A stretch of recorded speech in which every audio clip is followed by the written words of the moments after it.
ठीक है, good morning सभी को। देखो आज ब्रह्मपुत्र नदी अपवाह तंत्र के बारे में देखेंगे, मतलब ब्रह्मपुत्र और उसकी सहायक नदियों के बारे में। ठीक है, कल की क्लास में सिंधु नदी अपवाह तंत्र के बारे में देखे थे, तो आज देखेंगे ब्रह्मपुत्र नदी अपवाह तंत्र।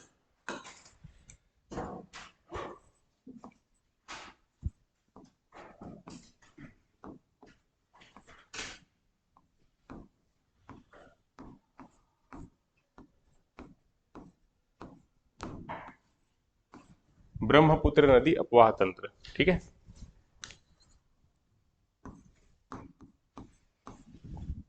तो इसके अंतर्गत हमें पढ़ना क्या क्या है, ब्रह्मपुत्र रिवर के बारे में पढ़ेंगे और उसकी सहायक नदियों के बारे में पढ़ेंगे, है ना।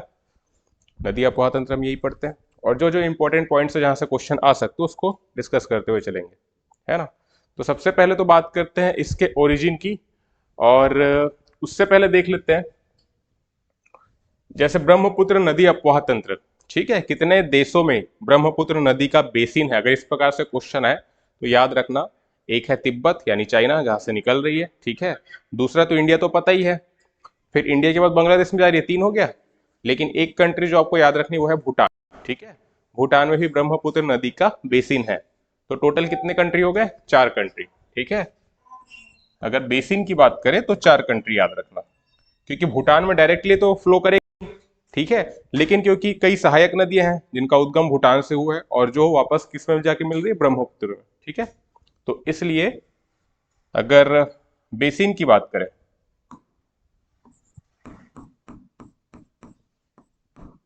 तो इसमें याद रखना है, तिब्बत तो हो ही गया,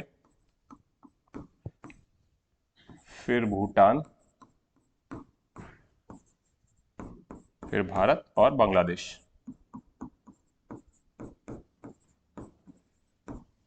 ठीक है। अब देखते हैं ब्रह्मपुत्र नदी के बारे में पहले, कि कहां से उद्गम होता है, किस प्रकार से फ्लो कर रही है, और फिर कहां से इंडिया में प्रवेश कर रही है, फिर बांग्लादेश में, ये सारी चीजें देखेंगे। उसके बाद इसकी सहायक नदियों के बारे में पढ़ेंगे, ठीक है। तो देखो,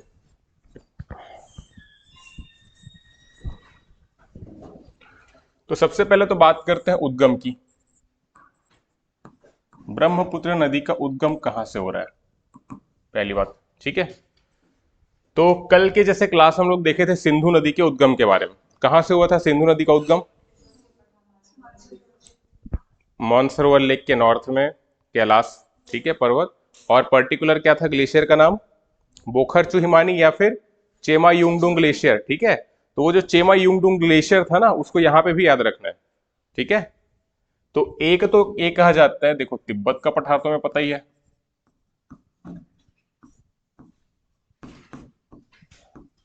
तिब्बत का पठार तो अभी हो गया, एक बड़ा भूभाग हो गया, ठीक है। अब यहाँ पे भी पर्टिकुलरली कहां से हो रही है, तो मानसरोवर झील के पास। आपको अलग अलग बुक में क्या क्या देखने को मिल सकता है, मानसरोवर झील के पास, कई बुक में तो ये भी लिखा देखने को मिल सकता है कि मानसरोवर झील से उद्गम हो रहा है, ठीक है। तो मानसरोवर झील के पास याद रखना।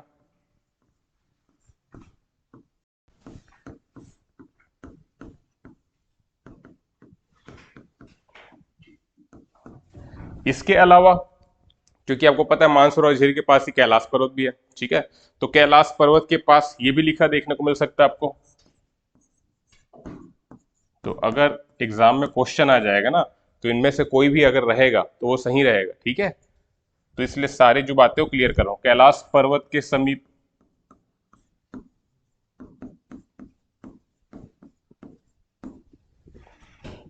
फॉर एग्जाम्पल जैसे मैप में हम समझे,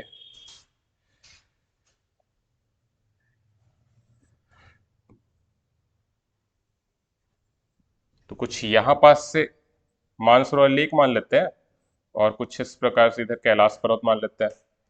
इसी के पास में राकसताल झील भी है, ठीक है। तो एक जो ग्लेशियर था बोखरचू हिमानी या चेमा युंगडुंग ग्लेशियर, ठीक है, जहां से उद्गम हुआ था किसका, सिंधु नदी का, ठीक है, क्लियर है। तो उसे भी याद रखना है कि अब पर्टिकुलर ग्लेशियर की बात करें कि कौन से ग्लेशियर से उद्गम हो रहा है। तिब्बत का पठार तो पूरा रीजन ही हो गया, मानसरोवर झील है, मानसरोवर झील के पास कैलाश पर्वत भी है। तो दोनों के पास कई बार बुक में या एग्जाम में अगर क्वेश्चन आएगा तो उसमें इस प्रकार से लिखा देखने को मिल सकता है, ठीक है। मानसरोवर झील के पास उद्गम हो रहा है, वो भी सही हो जाएगा। कैलाश पर्वत के पास से उद्गम हो रहा है, वो भी सही है। पर्टिकुलर बात करें तो ग्लेशियर जो याद रखना है वो है आंगसी ग्लेशियर,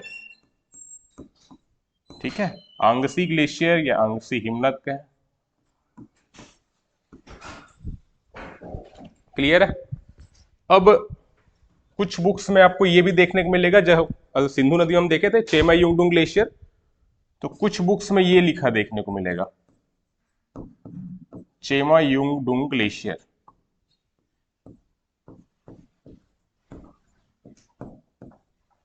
ठीक है। तो आपको जो पर्टिकुलर लोकेशन की अगर बात करें जो याद रखनी है, एक तो आंगसी ग्लेशियर हो गया या फिर चेमा युंगडुंग ग्लेशियर। यहां से किसका उद्गम हो रहा है? ब्रह्मपुत्र नदी का। ठीक है। सिंधु नदी का उद्गम भी हम देखे थे चेमा युंगडुंग ग्लेशियर में, या फिर बोखर चूहिमानी के हैं। ठीक है। वहां से उद्गम हो रहा था और वो वेस्ट की ओर फ्लो करी थी, पश्चिम की ओर, है ना। अब चेमा युंगडुंग ग्लेशियर या फिर आंगसी ग्लेशियर का है, यहां से उद्गम हो रहा है ब्रह्मपुत्र नदी का, जो पूर्व की ओर प्रवाहित हो रही है। ठीक है। इसके अलावा ये वाला रीजन क्लियर है, ये वाली बात है। अब कुछ इसका जो फ्लो है ब्रह्मपुत्र का, वो पश्चिम की ओर प्रवाहित होगा। ठीक है। और सिंधु नदी के बारे में हम क्या देखे थे, आपको पता है इंडस सांगपो सचर जोन के बारे में बताया था। ठीक है। ट्रांस हिमालय और महान हिमालय के बीच जो फॉल्ट है उसे कहते हैं इंडस सांगपो सचर जोन। ठीक है। तो हम देखे थे कि सिंधु नदी का जैसे इस प्रकार से उद्गम हो रहा था, मतलब प्रवाहित जो क्षेत्र था, और उसके नॉर्थ में था लद्दाख, साउथ में था जास्कर। ठीक है। तो ये नदी जो है हम बात कर अभी ब्रह्मपुत्र की, ये भी इंडस सांगपो सचर जोन में प्रवाहित होती है। ठीक है। जो ट्रांस हिमालय और महान हिमालय के बीच जो फॉल्ट है उसमें ये तो पूर्व से पश्चिम की ओर जा रही थी सिंधु नदी, ब्रह्मपुत्र नदी पश्चिम से पूर्व की ओर जाएगी। क्लियर है। तो महान हिमालय के समानांतर प्रवाहित हो रही है पश्चिम से पूर्व दिशा में। क्लियर है सभी को। किसकी बात कर रहे हैं हम? ब्रह्मपुत्र नदी की। तो इसका जो डायरेक्शन है इस प्रकार से रहेगा। ठीक है। समझ आ रहा है? पहले ना समझ लो, उसके बाद नोट कर लेना। ठीक है। इधर समझ आ रहा है पूरा? तो हम क्या बात कर रहे हैं, पश्चिम से पूर्व की ओर प्रवाहित हो रही है कौन सी नदी? ब्रह्मपुत्र नदी। उद्गम कहां से हुआ है? तो आंगसी हिमनद या फिर चेमा युंगडुंग ग्लेशियर। क्लियर है। और ये इस प्रकार से इसके साउथ में जैसे देखेंगे, जैसे ब्रह्मपुत्र नदी है तो उसके साउथ में पूरा विस्तार है महान हिमालय का, ग्रेटर हिमालय का। ठीक है। ठीक है। तो ग्रेटर हिमालय के नॉर्थ में फ्लो हो रही है, हिमालय पर्वत के समानांतर पश्चिम से पूर्व की ओर। ठीक है। तो उद्गम क्लियर अभी। अब इसके आगे देखते हैं फिर। अब जैसे ये वाला मैप है, जैसे इसमें आपको दिख रहा होगा कुछ ही इस प्रकार से ब्रह्मपुत्र नदी का प्रवाह हो रहा है। ठीक है। तो इसको हम आगे समझते हैं।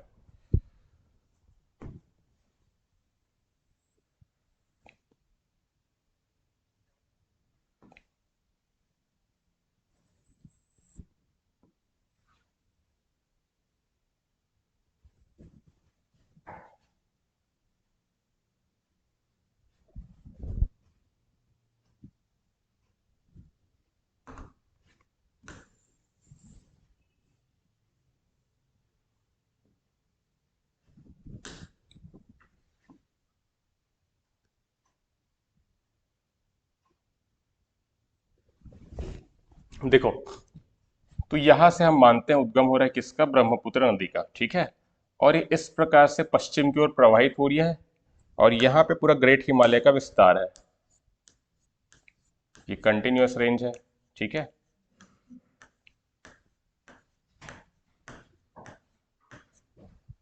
तो हम अभी देख रहे हैं ब्रह्मपुत्र नदी के फ्लो को। तो इस प्रकार से ये फ्लो हो रही है पश्चिम की ओर, और उसके बाद ठीक है, आपको पता है कि हिमालय पर्वत में सिंटेक्शियल बैंड देखने को मिलेगा। ठीक है। फिर साउथ की ओर मुड़ जाती है, तो उसी प्रकार से ब्रह्मपुत्र नदी भी कुछ इस प्रकार से एंटर करेगी इंडिया के अरुणाचल प्रदेश में, फिर असम में एंटर करेगी, और फिर असम में फ्लो होते होते बांग्लादेश में एंटर करेगी। ठीक है। तो बांग्लादेश में किस नाम से जाना जाता है पता है? हाँ ठीक है।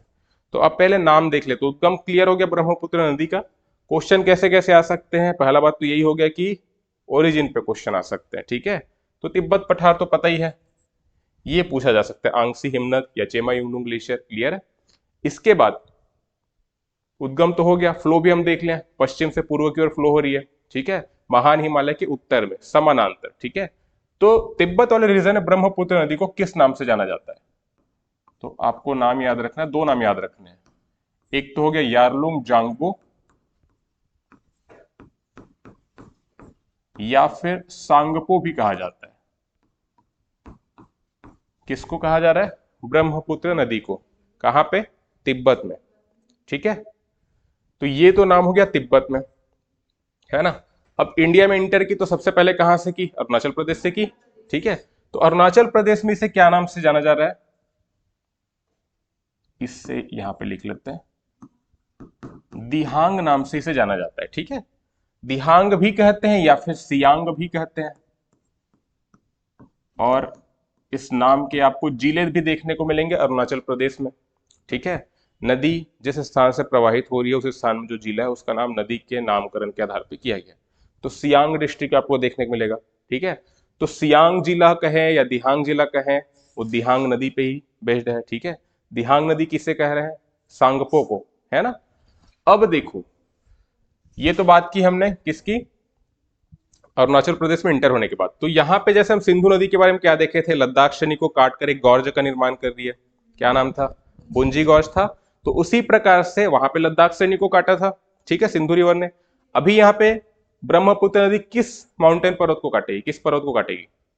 ग्रेट हिमालय को, महान हिमालय को। ठीक है, महान हिमालय के समानांतर प्रवाहित हो रही है। ठीक है, तो जब इंटर कर रही इंडिया में इस वाले रीजन से, ये तो पूरा ग्रेट हिमालय हो गया। ठीक है, तो इसको काटते हुए इंटर की इंडिया में, तो सबसे पहले अरुणाचल प्रदेश से इंटर की, तो यहां पे एक गॉर्ज का निर्माण करेगी ब्रह्मपुत्र नदी, जिसे कहेंगे दिहांग गॉर्ज। ठीक है,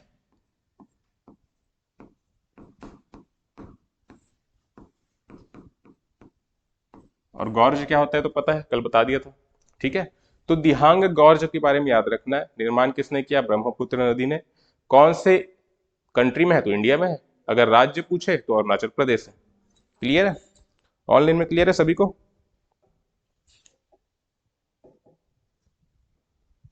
ठीक है, अब देखो, अब यहां पास तो अरुणाचल प्रदेश में आ गए, दिहांग नाम से हम जान रहे हैं। फिर असम में इसे जाना जाता है ब्रह्मपुत्र नाम से। ठीक है, पहले नाम देख लेते फिर इसकी सहायक नदियां देखेंगे। ठीक है, तो असम में इसे कहा जा रहा है ब्रह्मपुत्र।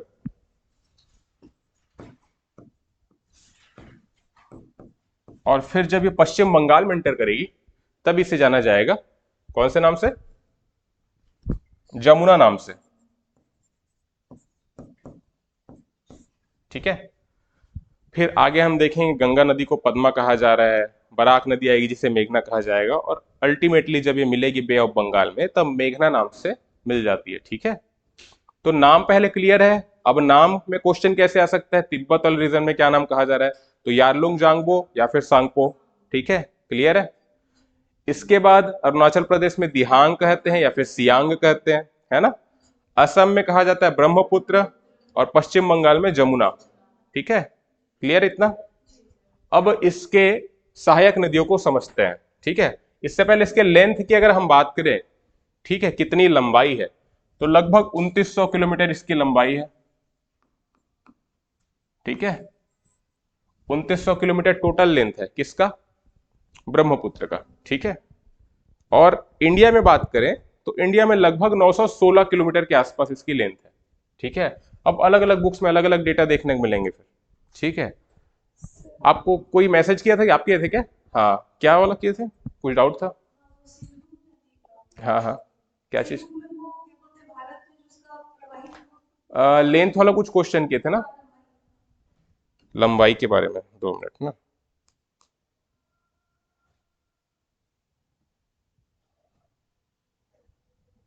एक था इंडस रिवर की भारत में लंबाई। इसकी भारत में लंबाई कल कितना बताया था? 709 के आसपास बताया था, 710 किलोमीटर, है ना।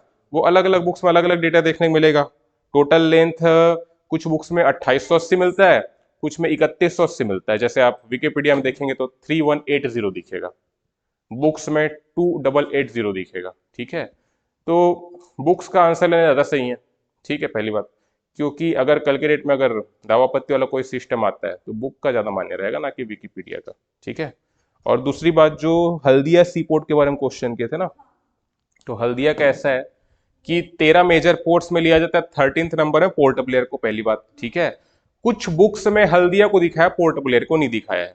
ठीक है, और जो मैं जब पोर्ट पढ़ा रहा था तो आपको बताया था कि 13वें मेजर पोर्ट के रूप में वधावन को सरकार ने मतलब उसको बनाने का काम किया था, लेकिन 13वें मेजर पोर्ट में जैसे जितने भी सोर्स देखेंगे तो पोर्ट ब्लेयर को दिखाता है, ठीक है।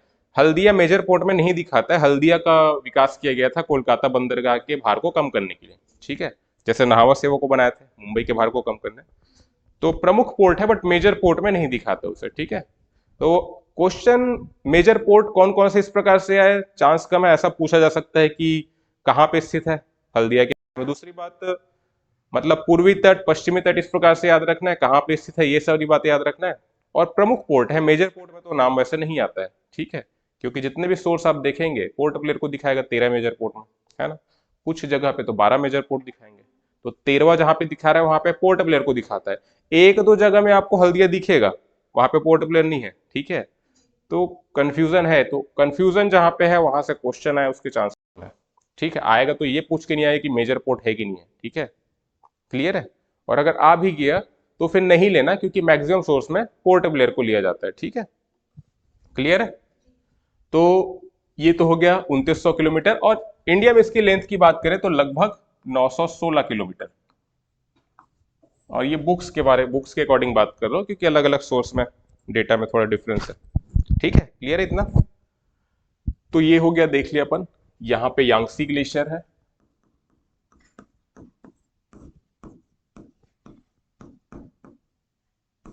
या फिर चेमा युंगडुंग ग्लेशियर, ठीक है। अब ये पूरी प्रवाहित हो रही है इस प्रकार से, क्योंकि इसका ढाल जो है पश्चिम से पूर्व की ओर है, ढाल के अनुरूप नदियां प्रवाहित होती है, क्लियर है। तो अब देखते हैं ब्रह्मपुत्र नदी की सहायक नदियों के बारे में। इसको नोट कर लिए तो फिर मिटाऊं ऊपर, नोट कर लो अगर नहीं किया तो।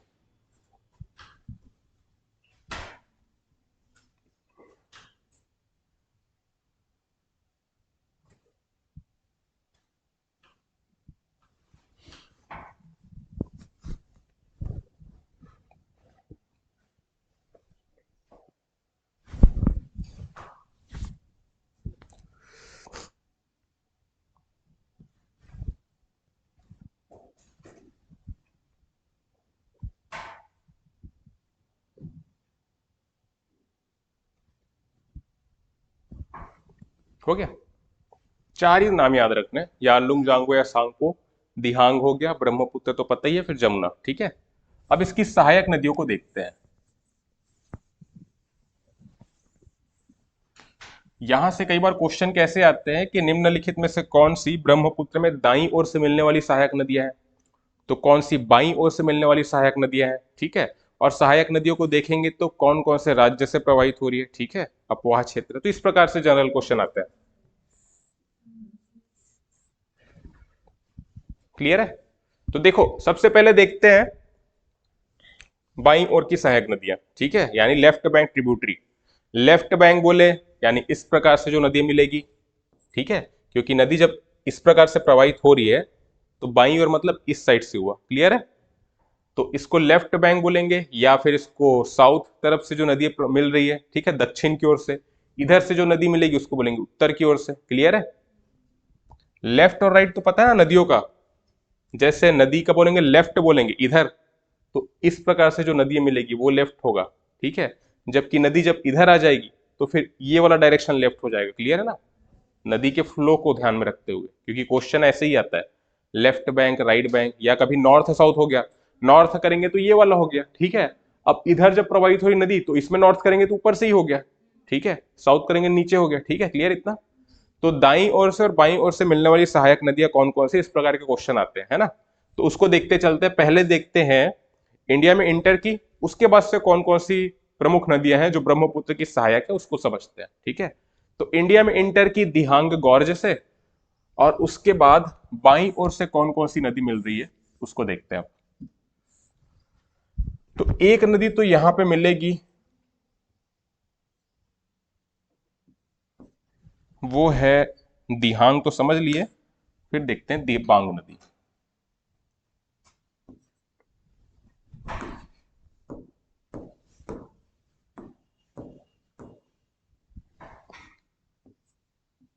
ठीक है। देखो जब पर्वत वाला मैं क्लास ले रहा था ना तो आपको बताया था डाफला, मिरी, अबोर, मिश्मी पहाड़ियों के बारे में, ठीक है। तो डाफला, मिरी, अबोर को क्या बताया था, दिहांग नदी के लेफ्ट में है ना। दिहांग वैली या दिहांग नदी के राइट में एक पर्वत श्रेणी के बारे में बताया था, मिश्मी, आपको याद होगा। ठीक है, उसके बाद फिर नीचे आए थे पटकाई बुंग नागा, ये सब देखे थे। तो मिश्मी हिल्स से ना जो नदी निकल रही है वो है दिबांग। ठीक है, तो ये मान लेते हैं मिश्मी हिल है यहाँ पे, और यहां से एक नदी निकल रही है दिबांग नदी।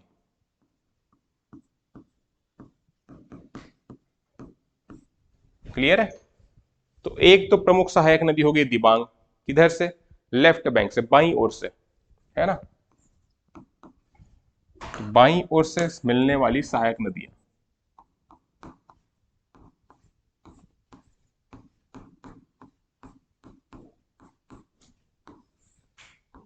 अब बाईं ओर को हम ये भी कह सकते हैं, अब ये तो खैर पूर्व की ओर से आ रही है, कुछ नदियां देखेंगे जो दक्षिण पूर्व की ओर से आएंगी। ठीक है, तो बाईं ओर से कौन कौन सी सहायक नदी है इसको समझ रहे हैं।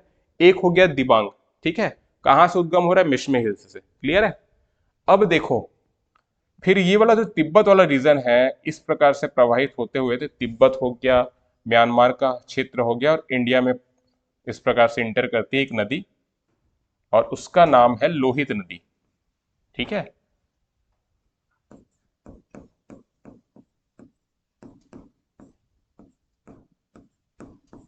तो लोहित नदी बहुत इंपॉर्टेंट रिवर है।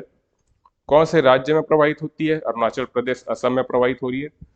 बेसिकली तिब्बत का जो पठार वाला रीजन है, तिब्बत पठार का पूर्वी भाग, जैसे ये पूरा रीजन आपको पता है तिब्बत का पठार है। ठीक है, तो ब्रह्मपुत्र नदी तो निकल रही तिब्बत पठार के पश्चिम से। क्लियर है? समझ आ रहा है? और अभी हम बात करें लोहित नदी की, लोहित नदी का उद्गम भी तिब्बत के पठार में हो रहा है, लेकिन ये पूरा तिब्बत का पठार है तो पूर्वी भाग से। ठीक है, और जो सोर्स है नदी के उद्गम का वो है जयालचू माउंटेन। जैसे ये वाला सोर्स अगर मानते हैं यहां से उद्गम हो रहा है, तो ये है जयालचू पर्वत।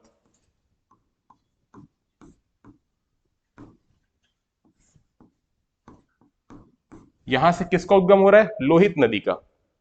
ठीक है, जो जो इंपॉर्टेंट है उसे को बस समझते चल रहे हैं। हर रिवर के बारे में ओरिजिन हो गया या मीटिंग पॉइंट हो गया जरूरी नहीं है, जो इंपॉर्टेंट है उसके बारे में देख रहे हैं। ठीक है, मिश्मी पहाड़ियों के बारे में पहले ही पढ़ा चुका हूं, तो मिश्मी के बारे में याद रखना है, दिबांग नदी का उद्गम हो रहा है वहां से। ठीक है, दिबांग किसकी सहायक नदी है? ब्रह्मपुत्र की है। एक्चुअल में देखेंगे तो दिबांग नदी पहले लोहित में मिलती है, और देन लोहित मिल जाती है ब्रह्मपुत्र में। ठीक है, और जब लोहित ब्रह्मपुत्र में मिल जाती है तभी से उसका नाम ब्रह्मपुत्र पड़ता है, असम में। क्लियर है? जैसे कि इसको, ये तो अरुणाचल में हो गया, इसको थोड़ा सा ऐसे बनाए अगर,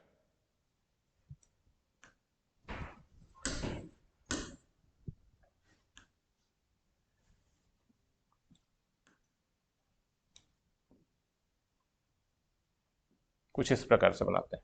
समझ आ रहा है? तो पहले जो दिबांग नदी जो है ना लोहित में मिल रही है, और लोहित देन मिलती है किसमें? ब्रह्मपुत्र में। लेकिन अगर आपसे क्वेश्चन आ जाए ना ब्रह्मपुत्र की लेफ्ट बैंक से सहायक नदी है, तो दिबांग को भी लेना है, लोहित को भी लेना है। क्लियर है? समझ आ रहा है पूरा? और एग्जैक्ट अगर बात करें तो दिबांग पहले लोहित में मिलती है, और लोहित देन असम में आके ब्रह्मपुत्र से मिलती है। ठीक है, और उसके बाद जब लोहित ब्रह्मपुत्र नदी से मिल रही है, मान लो इस पॉइंट पे मिल रही है, उसके बाद पहले तो दिहांग नदी थी या सियांग नदी थी, तब इसे कहा जाता है ब्रह्मपुत्र। क्लियर है? जैसे भागीरथी अलकनंदा मिलने के बाद गंगा नदी बोलते हैं, ठीक उसी प्रकार से, है ना? क्लियर तो है ना ये?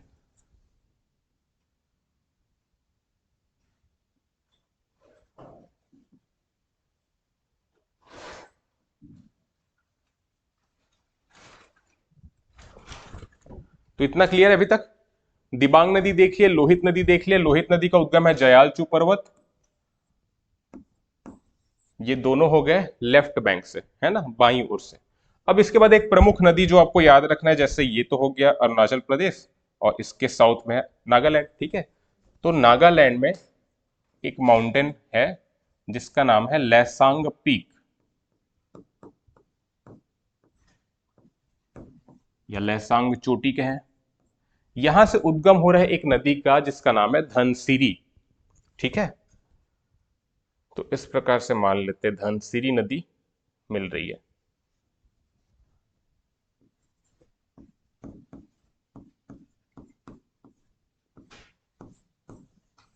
तो धनसिरी नदी के बारे में ध्यान रखना है कि किसकी सहायक नदी है? ब्रह्मपुत्र की। कौन से तरफ से मिल रही है? तो बाईं ओर से मिल रही है। ठीक है, उद्गम कहां से हो रहा है? लैसांग पीक, जो है कहां पे? नागालैंड। क्लियर है इतना? क्वेश्चन इसी प्रकार से आएंगे कि आपको ये समझना है कि कौन कौन सी नदियां बाईं ओर से मिल रही है ब्रह्मपुत्र में।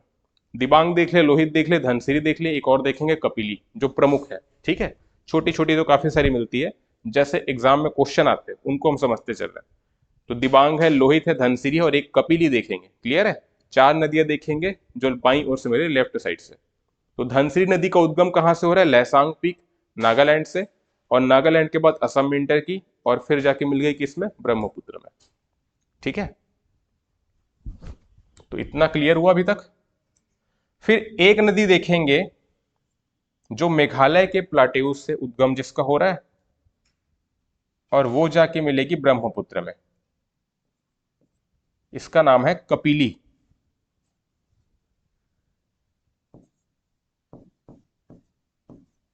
या इसी को कोपिली भी कहा जाता है।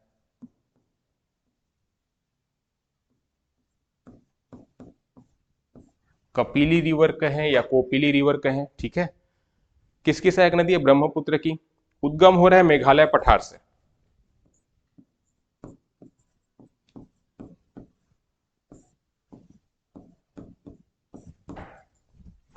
तो इतनी बातें क्लियर है। ये चार प्रमुख नदियां हैं जो बाईं ओर से मिल रही है किसमें? ब्रह्मपुत्र में। सीक्वेंस अगर देखेंगे तो पहले दिबांग है, फिर लोहित है, धनसिरी है और कपिली या कोपिली। ठीक है, क्लियर है।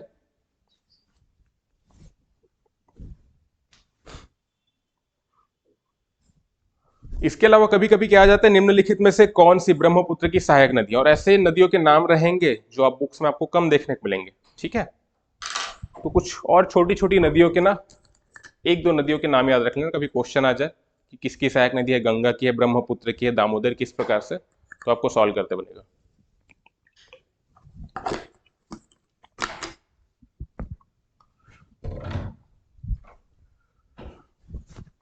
जैसे एक नदी है कैलांग। कैलांग जो है बेसिकली कपिली में मिलती है, देन कपिली किसमें मिलेगी? ब्रह्मपुत्र में। तो अगर कभी क्वेश्चन आ जाए कि कैलांग, मतलब कुछ नदियों के नाम दिए रहेंगे आपको, किसकी सहायक नदी है, इस प्रकार से क्वेश्चन पूछा जाएगा। तो कैलांग दिया है, ठीक है। ब्रह्मपुत्र की सहायक नदियां निम्नलिखित में से कौन कौन सी है? तीन चार नदियों के नाम दे दिए, अब फिर ऑप्शन में रहेगा 1 2 3 1 2 इस प्रकार से। ठीक है, तो मान लेते हैं लोहित दे दिया है, लैसांग दे दिया है, ठीक है, एक दे दिया यमुना और एक दे दिया कैलांग। तो सहायक नदियां कौन कौन सी है? तो लोहित को लेंगे, लैसांग बोला था, धनसिरी को लेंगे, है ना, लैसांग तो जगह से उद्गम हो रहा है, और कैलांग को लेंगे। अब कैलांग भी बेसिकली कपिली में मिल रही है, पहले कपिली जाके आगे मिलेगी ब्रह्मपुत्र में। ठीक है, तो जैसे मैंने बताया था दिबांग को भी सहायक नदी माना जाता है ब्रह्मपुत्र की, बट एक्चुअल में दिबांग जब पहले मिलती है लोहित से, देन लोहित मिलेगी किसमें? ब्रह्मपुत्र में। ठीक है, तो कैलांग रिवर के बारे में याद रखना। एक है बूढ़ी दिहिंग, बस इतना याद रखना है कि किसकी सहायक नदी है। तो किसकी सहायक नदी में आएगा ये? ब्रह्मपुत्र की। ये भी बाईं ओर से मिल रही है, कैलांग की बात करें या बूढ़ी दिहिंग की बात करें। ठीक है, क्लियर है इतना? तो ये कुछ थी लेफ्ट बैंक से। अब राइट बैंक से देखते हैं दाईं ओर से कौन कौन सी नदियां मिल रही है। क्लियर है? नोट कर लिए?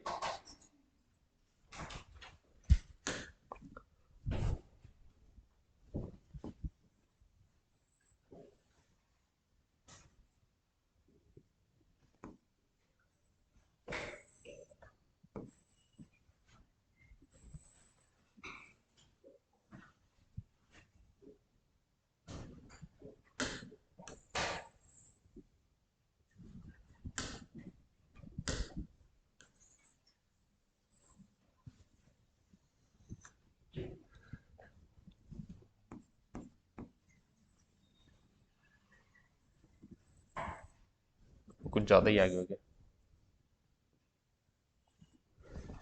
देखो, अब राइट बैंक से कौन कौन सी नदी मिल रही है, तो सबसे पहले तो इसको तीन भाग में बांट लेते हैं। एक तो हो गया ये वाला रीजन, ठीक है, वेस्ट में जाएंगे तो सिक्किम, यहां से एक नदी निकलेगी, ठीक है, तीस्ता नदी देखेंगे। फिर भूटान वाला रीजन, ये वाला तो भूटान है, ठीक है, तो यहां से कुछ नदी आएगी और कुछ अरुणाचल प्रदेश से। ठीक है, अभी दाईं ओर से कौन कौन सी नदी मिल रही है उसको समझ रहे हैं। क्लियर है? तो देखो, सबसे पहले देखते हैं एक रिवर जो आएगी वो है सुबानसिरी। तो नाम बस याद रखना, ठीक है, काफी सारी चीजें उद्गम है, ये सब याद रखने की जरूरत नहीं है, उनपे क्वेश्चन आते नहीं है। ठीक है, तो नाम बस याद रखना है अपने को यहाँ पे, सुबानसिरी। ये एक डिस्ट्रिक्ट भी है अरुणाचल प्रदेश में, सुबानसिरी या सुबनसिरी, ठीक है। उद्गम बेसिकली होता है तिब्बत पठार में, है ना, और उसके बाद फिर अरुणाचल प्रदेश में इंटर करती है, और उसके बाद फिर असम में ये मिल जाएगी ब्रह्मपुत्र से, ठीक है। तो सुबनसिरी, और इसके बारे में जो प्रमुख बात हो याद रखना है कि ब्रह्मपुत्र की सबसे लंबी सहायक नदी है। क्लियर है? तो ब्रह्मपुत्र की सबसे लंबी सहायक नदी है।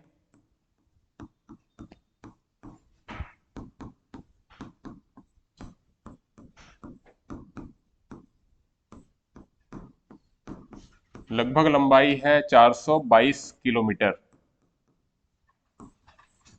लेंथ पे क्वेश्चन नहीं आएगा, बस सबसे लंबी सहायक नदी है इतना पता होना चाहिए।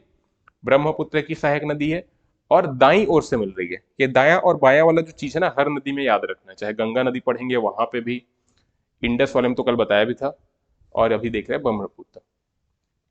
क्लियर है? तो पहला हो गया सुबनसिरी। फिर एक नदी देखने को मिलेगी जो अरुणाचल प्रदेश से आ रही है, प्रवाहित होते असम में आएगी, फिर ब्रह्मपुत्र में मिलेगी, वो है कामेंग। और कामेंग भी एक जिले का नाम है, अरुणाचल प्रदेश में मिलेगा, ठीक है। तो कामेंग नदी, कामेंग नदी तो कहा जा रहा है अरुणाचल में, ब्रह्मपुत्र से मिल रही है असम में, तो फिर असम में इसका एक और नाम है, वो है जिया भरेली। किसका नाम है? कामेंग नदी का ही। अरुणाचल में कहा जा रहा है कामेंग, और असम में इसी नदी को कहा जाता है जिया भरेली। क्लियर है?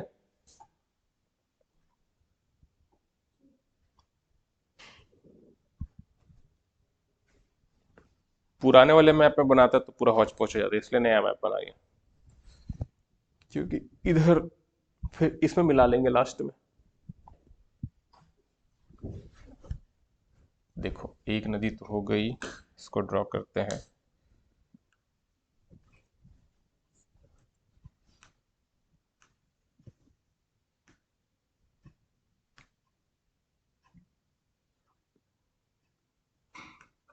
तो पहले है सुबानसिरी, फिर है कामेंग, ठीक है।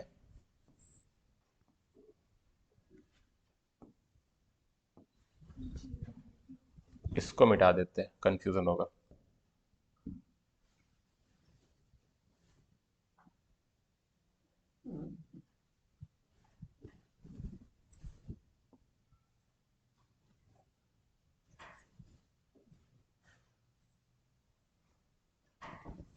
क्लियर है? जिया भरेली असम में कहा जा रहा है कामेंग नदी को, ठीक है।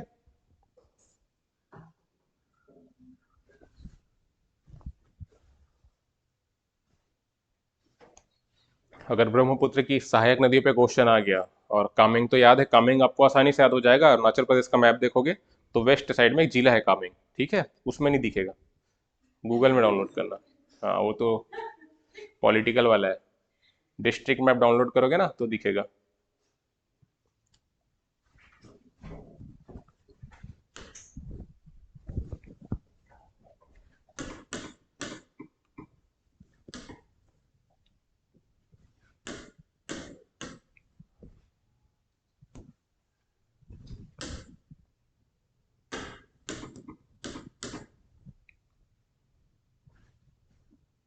किसमें क्लियर दिखेगा, इसको देखते हैं।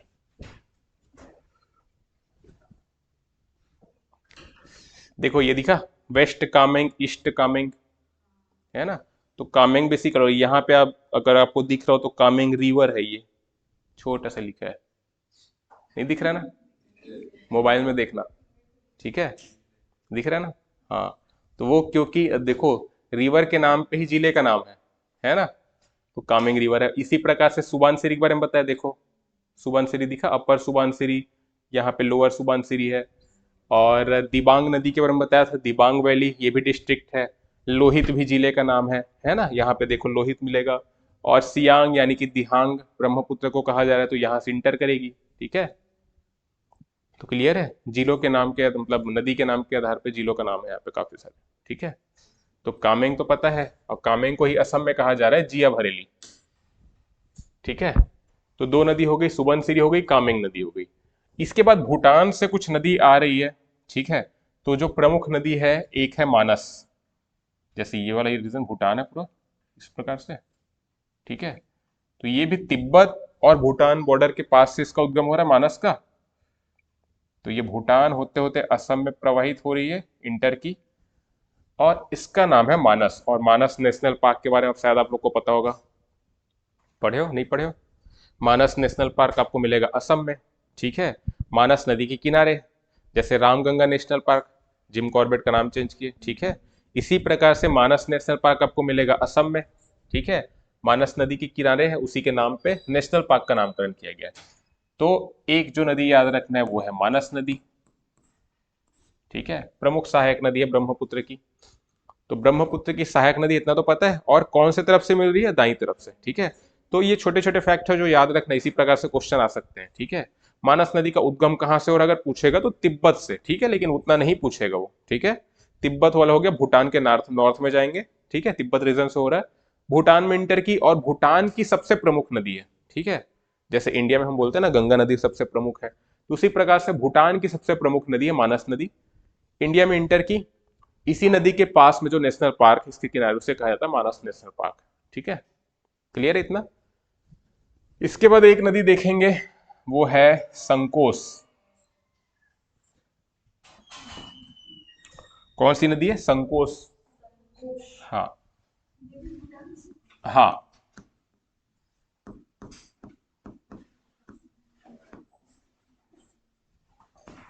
भूटान से प्रवाहित होते होते इंडिया में असम मिंटर की संकोश नदी। क्लियर है? नोट कर लिए? तो देखो कितनी नदी देख लिए, सुबानसिरी देख लिए, कामेंग देखे, ये तो अरुणाचल प्रदेश से फ्लो होके आ रही है, फिर देखे मानस और संकोश। ठीक है, अब एक इंपॉर्टेंट नदी जो है जिसका उद्गम हो रहा है सिक्किम में। ठीक है, अब वो फिर सिक्किम से होते होते पश्चिम बंगाल होते होते फिर यहां पे इंटर करेगी बांग्लादेश में। तो इसको इस प्रकार से बनाते हैं।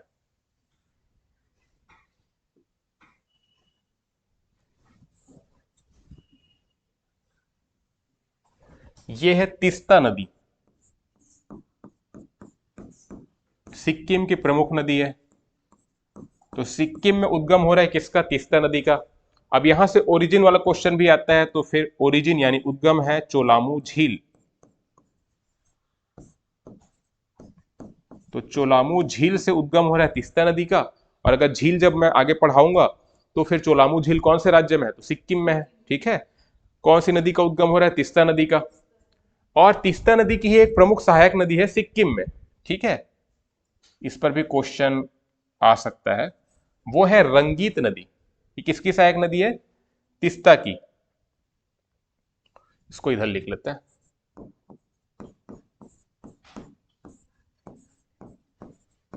तो रंगीत नदी सहायक नदी है तीस्ता की, और इसका भी उद्गम हो रहा है कहां? सिक्किम में। हिमनद याद रख सकते हैं, रंगोत हिमनद। तो रंगोत हिमनद याद रखने से दो टाइप के क्वेश्चन सॉल्व हो सकते हैं। अगर रंगीत नदी के उद्गम के बारे में पूछ लिया तो ऐसा तो पूछेगा नहीं जितना मुझे लगता है, क्योंकि ज्यादा डीप हो जाएगा। लेकिन रंगोत हिमनद से हम ये याद रख सकते हैं कि कौन से राज्य में, अगर हिमनद कौन से राज्य में, जोड़ी मिलाओ इस प्रकार से आ गया, तो रंगोत हिमनद आपको पता चल जाएगा सिक्किम में। हम हिमनद वाली क्लास में इसके बारे में नहीं देखे थे, तो कुछ कुछ जब नदियां पढ़ेंगे या वैली जब पढ़ते हैं तो कुछ कुछ और छोटे छोटे पॉइंट्स मिलते हैं। ठीक है, तो रंगोत हिमनद के बारे में याद रखना है, सिक्किम में है, और यहां से उद्गम हो रहा है किसका? रंगीत नदी का, है ना। और रंगीत किसकी सहायक नदी है? तीस्ता की सहायक नदी है। क्लियर है? और तीस्ता फिर किसकी सहायक नदी है? किसकी? ब्रह्मपुत्र की। और कहां पे मिल रही है? ये बांग्लादेश से मिलेगी, याद रखना। ठीक है, जैसे ये सारे तो असम में मिल गए ना, ठीक है, ये मिलेगी बांग्लादेश में। ठीक है, तो बांग्लादेश में जब ये मिल रही है तो तीस्ता नदी किसकी सहायक नदी है? ब्रह्मपुत्र की। या अगर आपको ये लिखा मिले तीस्ता नदी जमुना नदी की सहायक है तो वो भी सही होगा, क्योंकि ब्रह्मपुत्र को बांग्लादेश में जमुना नाम से जान रहा है। ठीक है, तो जमुना की सहायक नदी है, ये भी याद रख सकते हैं। ब्रह्मपुत्र की सहायक नदी ये भी। ठीक है, क्लियर है? तो कितने नदी हो गए, 5 नदी हो गए दाईं ओर से। क्रम से अगर देखेंगे तो सुबनसिरी है, फिर कामेंग है, क्लियर है। फिर भूटान वाले रीजन में आएंगे तो मानस है, फिर संकोस है, और उसके बाद देखेंगे तिस्ता है। ठीक है, क्लियर है इतना।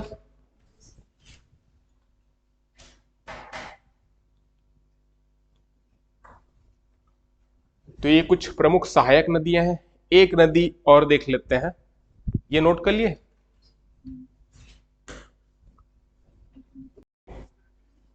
अगर इस मैप में बनाएंगे तो इस प्रकार से मान लेते हैं, सुबनसिरी है, फिर कामेंग है, फिर आ जाएगा मानस, और फिर आ जाएगा संकोस। सिक्किम से निकलेगी एक नदी, फिर आएगा इस प्रकार से तीस्ता, और इस प्रकार से मान लेते हैं रंगीत का। ठीक है, एग्जैक्ट लोकेशन पे नहीं आएगा, लेकिन हमको फ्लो पता होना चाहिए, कहाँ से निकल रही है, कहाँ होते होते फिर इंटर करिए। ठीक है, तो इस प्रकार से है। और फिर आपको पता है कि गंगा नदी जो है, इस प्रकार से मान लेते हैं, एक तो इधर हुगली वाला हो गया, इस प्रकार से बांग्लादेश में इंटर की। तो बांग्लादेश में गंगा नदी को किस नाम से जाना जाता है, पद्मा नाम से जाना जाता है। ठीक है, और ब्रह्मपुत्र को हम जान रहे हैं जमुना नाम से जाना जा रहा है। तो पद्मा और जमुना तो आपस में मिल गए चांदपुर के पास, ठीक है, बांग्लादेश में। तो उसके बाद इस नदी को, अभी आगे भी तो जाएगी, तो उसको कौन से नाम से जाना जाता है। हाँ, नहीं नहीं नहीं, ऐसा नहीं, वो तो अलग है नदी, बाद में आएगा वो। ये दोनों में से किसी एक नाम से ही आगे बढ़ेगी। कौन से नाम से बढ़ेगी, पद्मा। ठीक है, तो आगे जब ये बढ़ रही है इधर की ओर, बे ऑफ बंगाल की ओर, तो पद्मा नाम से जाना जा रहा है। एक नदी आके मिलेगी फिर इधर, उसका नाम है मेघना। ठीक है, तो मेघना जब मिल जाएगी किसमें, पद्मा में, फिर इसके आगे जो ब्रांच है उसे कहा जाएगा मेघना ही। ठीक है, तो ये याद रखना, क्लियर है इतना। अब देखो, ये मेघना जो नदी है, ये बेसिकली इसके वाटर का जो मेन सोर्स है या मेन स्ट्रीम का है। कई सारी सहायक नदी मिलती है, ठीक है, तो बराक नदी के बारे में याद रखना। ठीक है, इसी में देखें,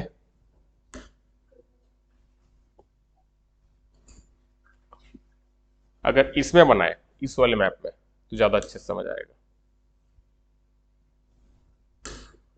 देखो, अरुणाचल प्रदेश के नीचे कौन सा राज्य है, नागालैंड है, फिर मणिपुर है, मान लेते इधर नागालैंड हो गया, ये वाला हिस्सा, फिर ये वाला मणिपुर, और फिर इस प्रकार से मिजोरम। ठीक है, तो मणिपुर से एक नदी निकल रही है, मान लेते इस प्रकार से। तो मणिपुर से एक नदी का उद्गम हो रहा है, जो मणिपुर के साथ साथ कहां पे फ्लो कर रही है, मणिपुर से उद्गम हुआ। ठीक है, उसके बाद साउथ की ओर आई। ठीक है, मिजोरम को थोड़ा कैप्चर किया, मिजोरम में थोड़ा हिस्सा इस नदी का प्रवाहित हो रहा है, और फिर असम में। ठीक है, इस प्रकार इधर तो आ जाएंगे तो त्रिपुरा है। ठीक है, तो असम में, ये मैप सही से बन नहीं रहा है, समझ तो आ रहा है ना। एग्जैक्ट अगर बनाऊंगा तो इधर थोड़ा ज्यादा आ गया है ना, अभी समझने के लिए। तो मणिपुर से उद्गम हुआ, मिजोरम में और प्लस असम में। ठीक है, ये 3 राज्यों से प्रवाहित हो रही है। क्वेश्चन आते हैं, इसलिए हर एक पॉइंट को ध्यान देना। बात कर रहे हैं हम बराक नदी की, तो बराक नदी कौन कौन से राज्यों से होकर प्रवाहित होती है, इस प्रकार के क्वेश्चन आते हैं, इसीलिए सारी चीजें बता रहा हूं। अभी हम बात कर रहे हैं बराक नदी की। ठीक है, तो बराक नदी का उद्गम हो रहा है मणिपुर राज्य से, मणिपुर हिल्स से। ठीक है, तो मणिपुर हिल्स से उद्गम हुआ और साउथ की ओर आई, तो साउथ में कौन सा स्टेट है, मिजोरम है, तो मिजोरम में थोड़ा सा हिस्सा प्रवाहित हुआ, फिर अधिकांश हिस्सा प्रवाहित होगा असम में। ठीक है, और असम के बाद फिर बांग्लादेश। क्लियर है, जैसे एक मैप भी मैं साथ लगाया था, इसमें देखते हैं। देखो, ये मैप दिख रहा है। अभी हम बात कर रहे हैं बराक नदी की, जैसे कि मणिपुर से यहां से उद्गम हुआ, फिर साउथ में आई, मिजोरम में देखो थोड़ा सा हिस्सा आया, इस प्रकार से ये उद्गम हो रहा है। पेन का कलर चेंज कर देते हैं। ये तो हो गया उद्गम, इस प्रकार से मणिपुर से हुआ, फिर मिजोरम में आई, फिर अधिकांश हिस्सा इस प्रकार से असम में। अब इंटर कर लेगी ये कहां पे, बांग्लादेश में। ठीक है, तो मेघालय का जो पठार है, मेघालय है, इसके साउथ में बह रही है, गारो खासी जयंती आपको पता है, उसके साउथ में प्रवाहित हो रही है। तो बांग्लादेश में एक वैली का निर्माण करती है, सुरमा वैली, ठीक है, उसी के थ्रू प्रवाहित हो रही है, तो सुरमा नदी कहते हैं, ठीक है। किसे कहा जा रहा है? बराक को। कुछ ब्रांच में बढ़ जाती है, तो एक जो ब्रांच है प्रमुख है जो याद रखना है वो है सुरमा, ठीक है। कहां पे देख रहे थे? तो बराक नदी को हम देख रहे हैं मणिपुर से उद्गम हुआ, मिजोरम में प्रवाहित हो रही है, फिर असम में प्रवाहित हो रही है, और इस प्रकार से फिर मिल जाएगी बांग्लादेश में, तो इंटर कर रही है। सुरमा घाटी याद रखना है और सुरमा नदी याद रखना है, ठीक है। और फिर आगे जाके जब सहायक नदी और मिलेगी, ठीक है, फिर आगे जाके इसका नाम हो जाएगा मेघना, और मेघना नाम से ही ये मिलेगी किसमें? पद्मा में। और फिर मिलने के बाद फिर बंगाल की खाड़ी में आएगी, डेल्टा बनाएगी, तो मेघना नदी का डेल्टा बोलते हैं बांग्लादेश में, ठीक है। तो मेघना नदी के नाम से ये फाइनली किस में जाके मिल रही है? बंगाल की खाड़ी में, ठीक है। कई बार क्वेश्चन ये आता है कि गंगा नदी जो है बांग्लादेश में जब बंगाल की खाड़ी में मिलती है तो उस समय कौन से नाम से जाना जाता है? तो मेघना नाम से ही जाना जाता है, याद रखना, ठीक है। क्योंकि पद्मा नदी हम कह रहे हैं गंगा को, है ना, और जमुना नदी किसे कह रहे हैं? ब्रह्मपुत्र को।